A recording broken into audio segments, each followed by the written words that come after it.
জাতীয় পুরস্কার পেল 19শে এপ্রিল। আমরা বুঝতে পারলাম, মা মানেই শুধু ঘরে বসে খুন্তি নাড়বে না, মা মানেই বাবার সামনে টাকার জন্য হাত পেতে দাঁড়াবে না, মা মানেই তার কোনো প্রতিভা থাকবে না এমন নয়। একটা সাদামাটা নেহাতি 8 পৌরে তারিখ ছিল 19শে এপ্রিল।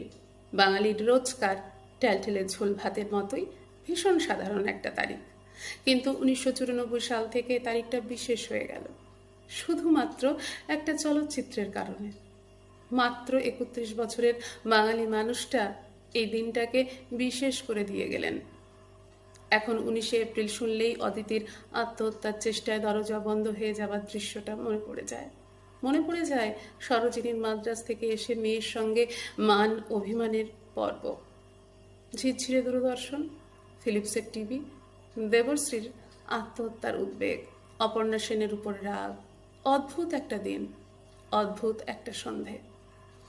টানা পড়েনে মা মেয়ের অভিমান ভঙ্গ, নতুন সকাল। ভুল বোঝাবুঝির অবসানের মধ্য দিয়ে কবে যেন 19শে এপ্রিল বাঙালির জীবনের বিশেষ তারিখ হয়ে গেল। শুধুমাত্র একটা চলচ্চিত্র মানুষের মনে কতটা দাগ কাটলে একটা তারিখ স্মরণীয় হয়ে যেতে পারে। যিনি পারতেন তিনি যে কেন এমন হুট করে চলে গেলেন আমাদের ছেড়ে। জাতীয় পুরস্কার পেল 19শে এপ্রিল। আমরা বুঝতে পারলাম, মা মানেই শুধু ঘরে বসে খুন্তি নাড়বে না, মা মানেই বাবার সামনে টাকার জন্য হাত পেতে দাঁড়াবে না, মা মানেই তার কোনো প্রতিভা থাকবে না এমন নয়।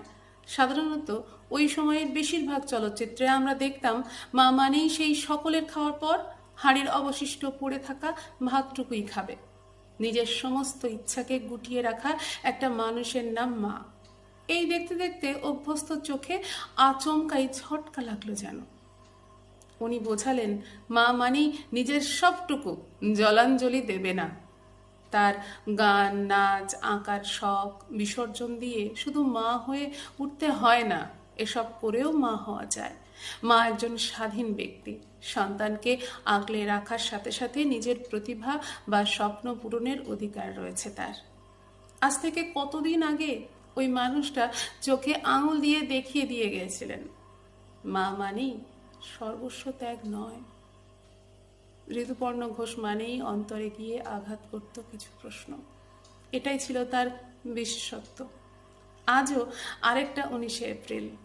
আমরা বাঙালিরা ভাবছি কই সেই একই গোলক ধাঁধায় ঘুরে পড়ছি। ভাবনার আরও বিস্তার দরকার। মা মানেই যে নিজের কেরিয়ার বিসর্জন দেবে না, এই সহজ সত্যিটা এখন আমরা সবাই সেভাবে মেনে নিতে পারিনি। হয়তো পারবো, হয়তো কোনো একদিন 19শে এপ্রিলে।